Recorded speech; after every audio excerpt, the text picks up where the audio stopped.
बिस्मिल्लाहिर्रहमानिर्रहीम। मैं हूं Mohammad Waqas, house of knowledge की तरफ से। आज हमारे साथ हैं समी अली, जो कि स्टेट बैंक ऑफ पाकिस्तान में OG1 ऑफिसर हैं 17 स्केल पर।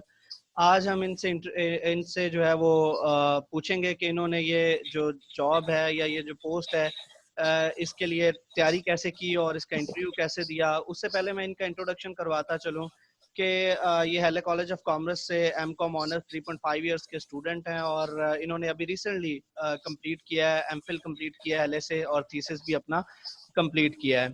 इसके अलावा इन्होंने B.Com में लाहौर डिस्ट्रिक्ट लाहौर में पहली पोजीशन हासिल की थी और ओवरऑल पंजाब यूनिवर्सिटी में 5th पोजीशन थी और 1118 नंबर इन्होंने B.Com में हासिल किए थे। इवन ये सुपर मॉडल सेक्शन का हिस्सा नहीं थे।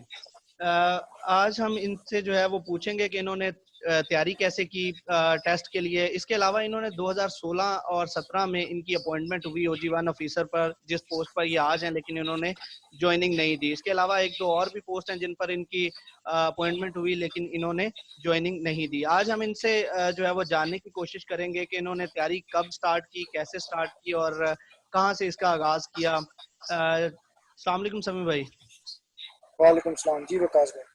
कैसे हैं समी भाई आप? अल्लाह का शुक्र। समी भाई, आपसे मेरा पहला क्वेश्चन तो ये है कि OG1 के टेस्ट की जो प्रिपरेशन आपने की थी, आपने जो तैयारी की थी OG1 के टेस्ट की, वो कैसे की थी? जो OG1 के टेस्ट की प्रिपरेशन की जहाँ तक बात है, तो कोई पर्टिकुलर बुक नहीं थी जिससे मैंने तैयारी की हो, क्योंकि कभी भी आप किसी एक बुक से तैयारी करके कोई पेपर क्लियर नहीं कर सकते। आपको कई चीज़ों के से हवालों से जो है अपनी तैयारी को देखना होता है। सबसे पहले तो आपने टेस्ट का एनालिसिस करना है। तो जब मैंने पहली दफ़ा टेस्ट दिया तो मुझे अंदाजा था कि इसके 3 पोर्शन है। ठीक है। तब ये टेस्ट 2016-17 में जब मैंने क्लियर किया, तब IBP कंडक्ट करती थी, institute of bankers Pakistan conduct करती थी। उस वक्त भी इसके 3 हिस्से थे, जिसमें एक इंग्लिश का पोर्शन था 40 नंबर का, फिर आपका एक मैथ का पोर्शन आता था 30 नंबर का, और 30 नंबर का आपका जनरल नॉलेज का पोर्शन आता था इसमें। तो बेसिकली क्योंकि वालिद साहब शुरू से बचपन से ख्वाहिश थी CSS करवाने की मुझे, तो इंग्लिश पे मेरी हमेशा से उन्होंने खास तवज्जो दी थी और इंग्लिश मेरी अल्हम्दुलिल्लाह बेहतर थी। तो इंग्लिश वाले पोर्शन में कभी ऐसा मुझे मसला हुआ नहीं और इसकी ज़्यादातर मैंने तैयारी की भी नहीं।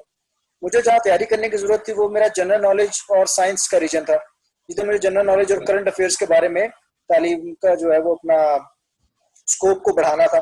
तो फिर इसलिए इस हवाले से फिर मैंने कारवान की बुक को कंसल्ट किया। न्यूज़पेपर आप जानते हैं, डॉन वगैरह को मैं डेली पढ़ता रहा और फिर उसके बाद डोगर की बुक को मैं पढ़ता रहा। मुख्तलिफ किताबों से मैंने जो है उसको अपने नॉलेज को जो है वो बार बार गेन किया। टेस्ट के हवाले से अपने आप को प्रिपेयर किया, तमाम जनरल नॉलेज पाकिस्तान के हवाले से और आउटसाइड पाकिस्तान जितनी भी चीज़ें हो रही हैं उन तमाम चीज़ों को प्रिपेयर किया। देन टेस्ट दी और अल्हम्दुलिल्लाह अल्लाह ताला ने कामयाबी दी। ठीक हो गया, माशाल्लाह। अच्छा, टेस्ट में आपके कितने मार्क्स आए थे और पोर्शन वाइज कितने नंबर थे? क्योंकि 3 पोर्शन थे तो उसमें कितने मेरे मार्क्स? ऑलमोस्ट मार्क्स आए थे 78 आउट ऑफ 100 माशाल्लाह। और जो मेरे मार्क्स थे उसमें 40 में से 36 मेरे इंग्लिश में थे। ठीक है। और 30 में से 27 मेरे मैथ्स में थे जबरदस्त। और जीके में बिल्कुल बॉर्डर लाइन केस था। ठीक है, यानी जनरल नॉलेज आपका आपको मजीद जो है वो उस पे वो मेहनत करनी प्रिपेयर करना था। ठीक हो गया। ठीक है। मेरा आपसे तीसरा क्वेश्चन ये है कि आपकी अपॉइंटमेंट जो है वो OG1 ऑफिसर 2016-17 में हुई थी, लेकिन आपने ज्वाइनिंग नहीं दी थी। ज्वाइनिंग लेटर आपको मिला था, रिसीव हुआ था स्टेट बैंक ऑफ पाकिस्तान की तरफ से, क्या रीजन थी उसकी? हर बंदे का अपना एम होता है। उस वक्त जो मेरी प्रायोरिटी थी वो मेरी स्टडी को कंप्लीट करना था और स्टडी को कंप्लीट करना हमेशा से मेरी प्रायोरिटी रही। तो एट दैट स्टेज जब वो था, तब मैं 14 इयर्स ऑफ एजुकेशन पे स्टैंड कर रहा था। तो मेरे लिए बेहतर यही था कि मैं अपनी एजुकेशन को कंप्लीट करूँ, क्योंकि मेरा अल्टीमेट गोल CSS था, PMS था और मेरी PhD के मामला थे। तो उसके लिए मेरी पढ़ाई को जो है ना वो मैंने हमेशा प्रायोरिटाइज किया, हमेशा पढ़ाई को ज्यादा प्रायोरिटी दी। तो एट दैट टाइम इसलिए मैंने उसको जाने दिया, लेट गो किया कि मैं अपनी स्टडी को कंप्लीट कर सकूं। और अल्लाह ताला ने दोबारा मौका दिया कि मैं उस जगह पे अपनी स्टडी कंप्लीट करने के बाद आज फिर से उस पोस्ट पे लगा हुआ हूँ और उससे बेहतर पोस्ट की हमेशा ऑफर आती रही है। और इन दौरान मैं अप्लाई करता था ताकि मैं नई से नई चीज सीख सकूं कि मुझे किस तरीके से अपने आप को प्रिपेयर करना है CSS के लिए, PMS के लिए। ये बेसिकली एक आपका लिटमस टेस्ट होता है। तो आप पेपर दे रहे होते हो कि आप CSS PMS के लिए कितने अहल हो और कितनी जो है वो आपकी जो है वो काबिलियत है, वो आपको इन टेस्टों से पता लग जाता है कि आप किस जगह पे स्टैंड कर रहे हो। यानी अगर आपने पीएमएस करना है तो उसके लिए आपको आगाज जो है वो पीपीएससी और एनटीएस के टेस्ट से जो है वो बिल्कुल लेना होगा। ठीक है, आपने बिल्कुल। जो है वो बीकॉम किया पंजाब ग्रुप ऑफ कॉलेज से विद 18 मार्क्स। तो उसके बाद आप हेले आए और हेले में आपको हमेशा मैंने जो है वो लाइब्रेरी में न्यूज़पेपर को पढ़ते हुए देखा। आपका जो फ्री टाइम होता था उसके अंदर आपने न्यूज़पेपर को, डिफरेंट आर्टिकल्स को पढ़ते हुए आपको देखा। कई मरतबा आपसे बात हुई तो आप डिफरेंट टॉपिक्स पे आपने डिस्कशन की, पाकिस्तान से रिलेटेड, करंट अफेयर से रिलेटेड, इंटरनेशनल अफेयर से रिलेटेड। तो ये जो हैबिट है ये कैसे आपके अंदर जो है डेवलप हुई? आप मैं आपको पहले बताया कि आपका फोकस और आपका गोल जो है ना, वो आपको मोटिवेट करता है वो काम करने के लिए जो आप करना चाहते हैं। और अल्हम्दुलिल्लाह मैं इस मामले में बड़ा लकी रहा कि मेरे जो फादर हैं वो खुद प्रोफेसर हैं, तो उनको पता है कि किस तरीके से जो है वो स्टूडेंट्स को पढ़ाया जाता था। तो मेरे वालिद साहब ने तकरीबन, मैं जब बहुत छोटा था तब से उन्होंने डॉन न्यूज़पेपर लगाया हुआ था, घर में डेली आता था तो डेली मैं पढ़ता था, क्योंकि वालिद साहब का था कि इंग्लिश में एक्सप्रेशन बहुत बेहतर होने की मेरी जरूरत है। और मेरे वालिद साहब को इंग्लिश के साथ एक खास शौक भी था, वो मुझे जो है इंग्लिश में बड़ा फोकस करते थे। और डॉन आर्टिकल मैं खाली पढ़ता नहीं था, उस आर्टिकल को पढ़ने के बाद अपने अल्फाज में लिखता भी था, और बल्कि पहले उसको कॉपी करता था जो एज इट इज लिखा होता था, ताकि इंग्लिश का जो है मेरा एक्सप्रेशन बेहतर हो सके। तो वो मामला मैं शुरू से ही करता रहा। और क्योंकि एम सी एस एस था, तो ये मेरे बेबी स्टेप्स थे जो कि मुझे उस तरफ लेकर जा रहे थे, मेरी प्लानिंग में मदद कर रहे थे। और इस सी एस एस की प्लानिंग में जो मैंने अपने आप को जनरल नॉलेज में इस चीजों में बेहतर किया, उससे मुझे ये फायदा हुआ कि मेरे बाकी टेस्ट क्लियर होते चले गए। सीएसएस के मामलात के पहले पहले मेरे कई टेस्ट और क्लियर होते चले गए, अभी भी मेरे पास 102 ऑफर आ गई थी। तो वो अल्लाह का शुक्र है कि सीएसएस के लिए जो है बाकी सब तैयारी जब मैं करता रहा, तो उन तैयारी में मैं दीगर पेपर देता रहा और वो पेपर भी क्लियर होते रहे, लेकिन अल्टीमेट गोल मेरा सीएसएस ही रहा। जबरदस्त। अच्छा, आपने इंटरव्यू दिया OG1 के लिए, 2 से 3 मरतबा इंटरव्यू आपने दिया, डिफरेंट पोस्ट के लिए भी डिफरेंट इंटरव्यूज दिए।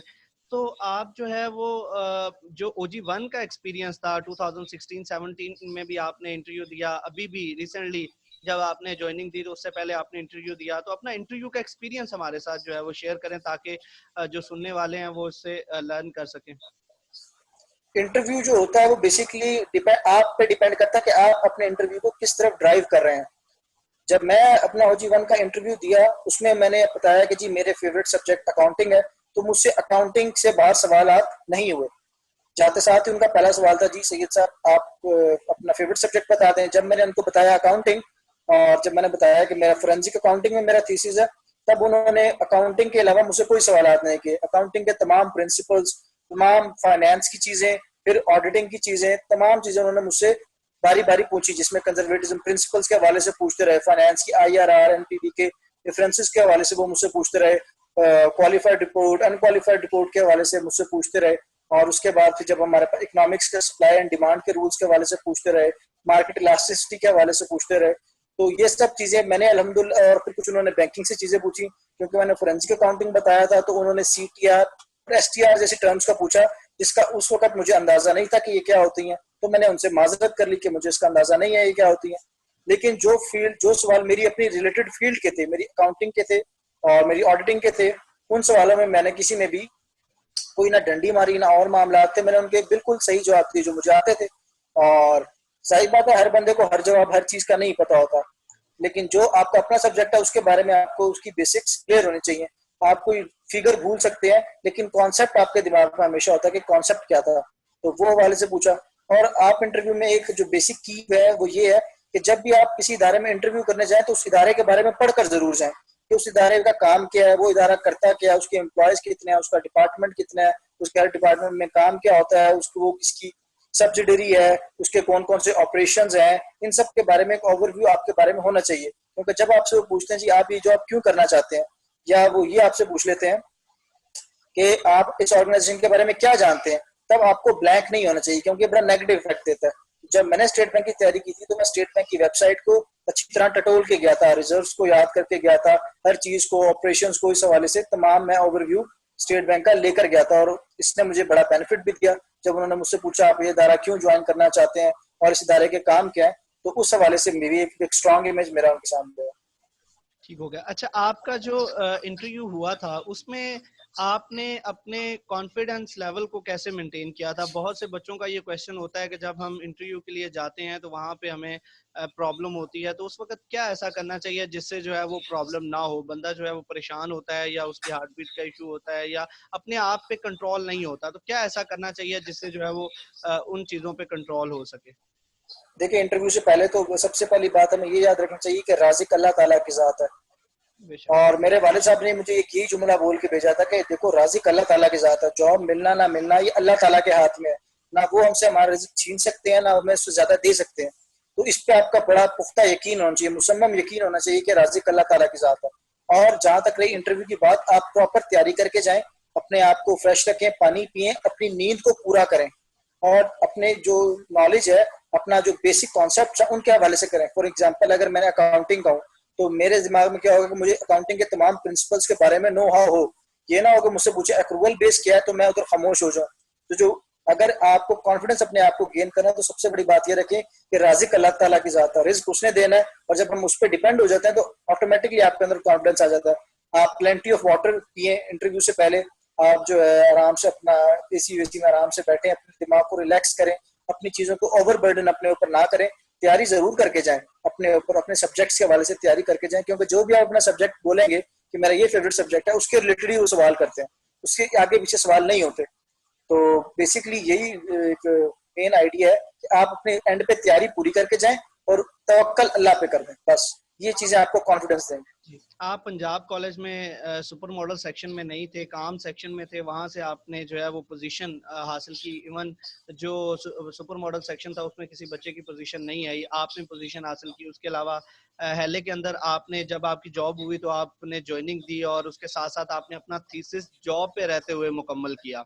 तो ये सारा कुछ आप कैसे मैनेज कर लेते हैं? मतलब मेहनत करने का दिल नहीं करता बच्चों का, तो इसके मुतल्लिक आप जो है वो क्या कहना चाहेंगे?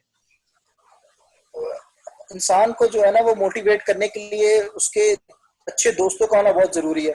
तो मेरे वालिद साहब थे जिन्होंने मुझे मोटिवेट करके रखा और अपने तमाम जो है ना उन्होंने सलाहियत को बरूए कार रहा के मेरे ऊपर बड़ा फोकस किया कि मैं गलत डायरेक्शन में ना जाऊं और मैं अपनी स्टडी को कंप्लीट करूं। तो जरूरी होता है कि कोई इस तरह का टीचर, कोई आपका दोस्त या आपका पेरेंट्स हो जो आपको गाइड करे इस हवाले से कि आपने ये मामला को किस तरीके से करना है।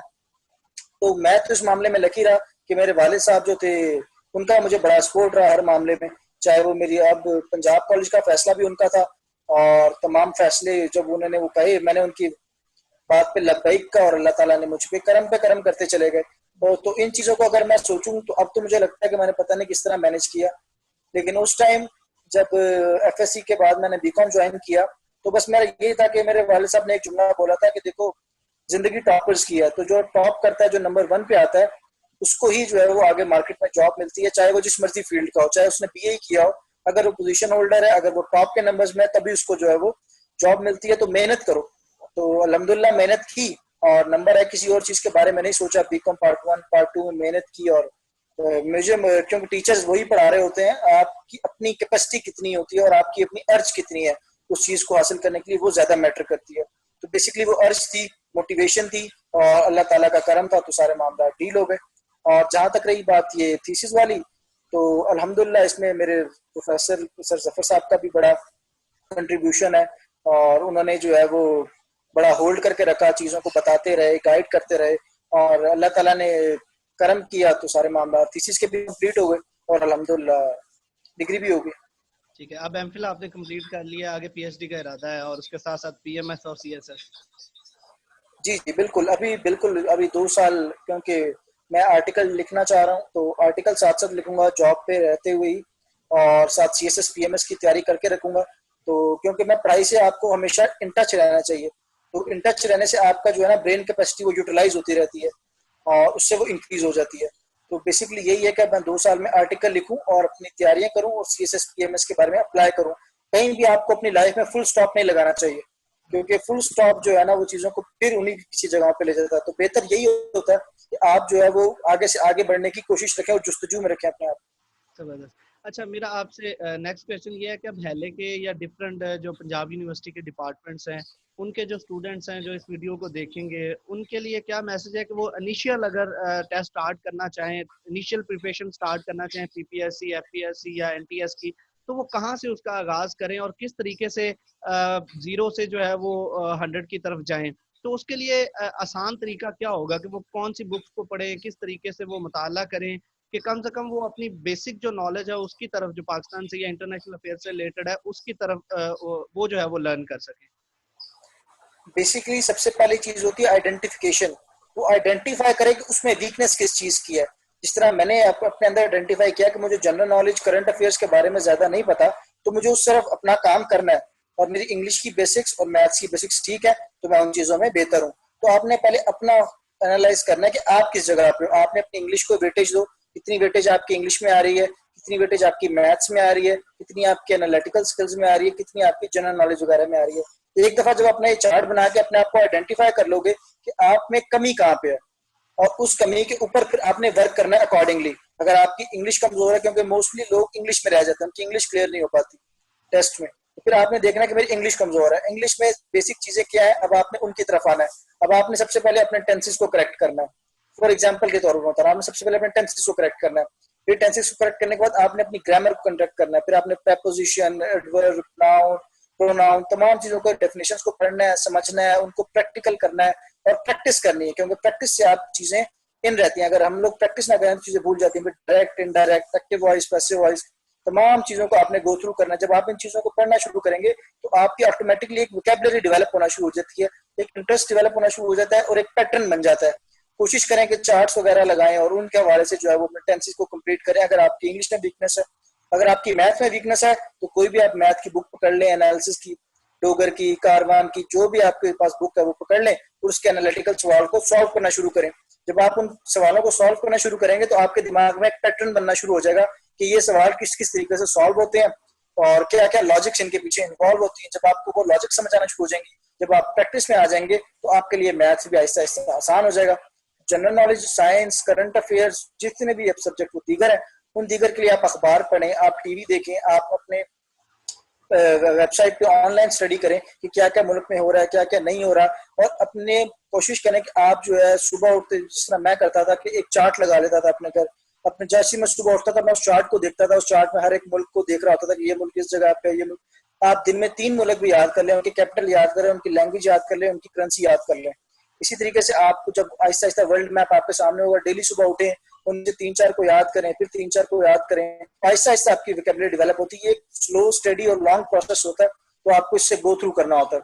तो आपको इन तमाम मामला को साथ लेकर चलना है आपने, जो है, ताकि आप अपनी वीकनेस को आइडेंटिफाई करें और फिर उसके ऊपर काम करें। बाकी अल्लाह ताला को छोड़।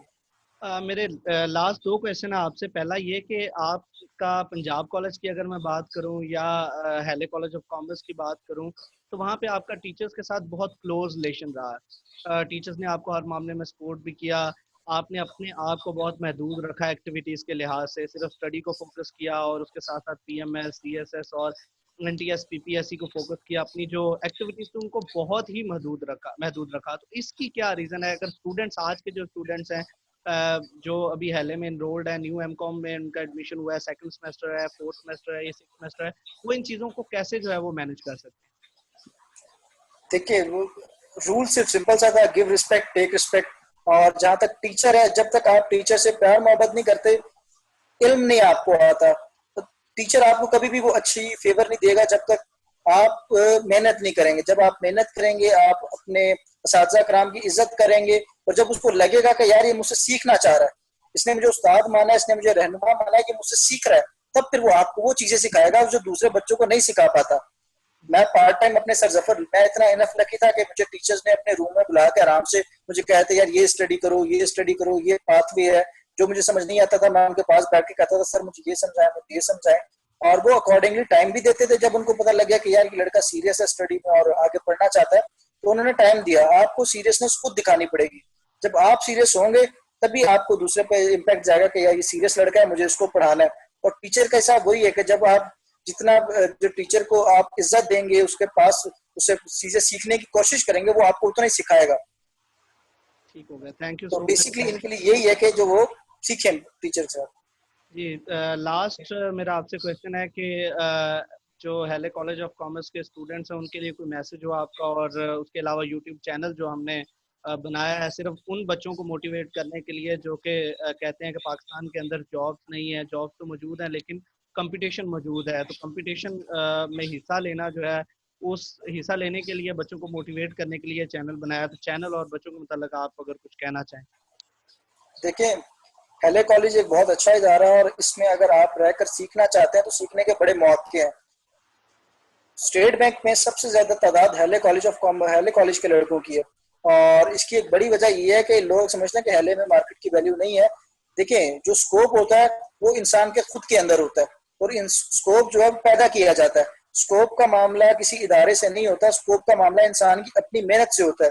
आज मेरे साथ लम्स के लड़के भी काम कर रहे होते हैं, आईबी के भी काम कर रहे होते हैं, फॉरेन यूनिवर्सिटीज के लड़के भी काम करते हैं, और मैं हैले का भी काम करता हूँ। और एज एन हैले स्टूडेंट मैं प्राउड करता हूँ जब मैं उनको वो कोई काम सिखा रहा होता हूँ या उनसे कोई बातचीत कर रहा होता है बंदा, उनको भी होता है कि यार ये कोई इदारे का मामला नहीं होता, ये इंसान के अपने ऊपर होता है कि वो कितनी मेहनत कर रहा है अपने आप को बेहतर बनाने के लिए। तो मेरे मामला में भी यही था, और मैं तमाम स्टूडेंट्स को भी ये कहता रहूंगा कि आप फुली मोटिवेटेड रहें। हर जगह मेरिट होता है और मेरिट पे आप आ सकते हैं।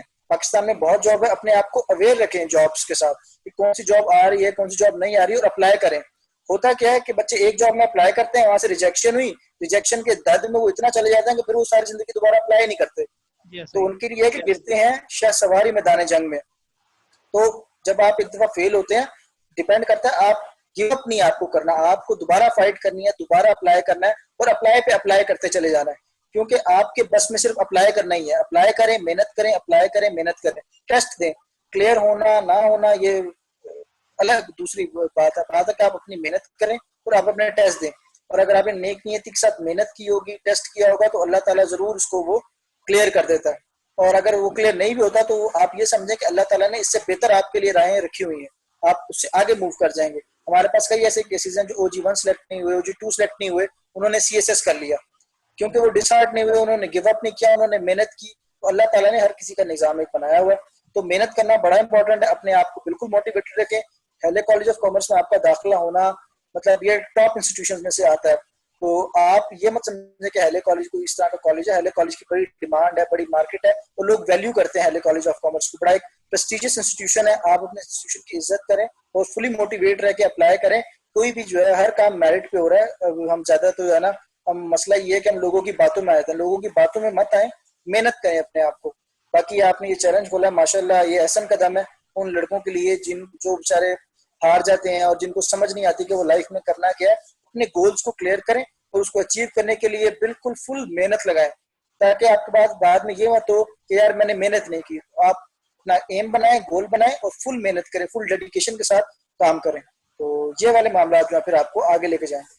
थैंक यू सो मच सभी भाई, बहुत शुक्रिया आपके कीमती वक्त का, आपने हमारे चैनल को टाइम दिया, और बच्चों के लिए जो है वो ये इंटरव्यू बहुत मुफीद रहेगा। आपका बहुत बहुत शुक्रिया। अल्लाह हाफिज़। अल्लाह।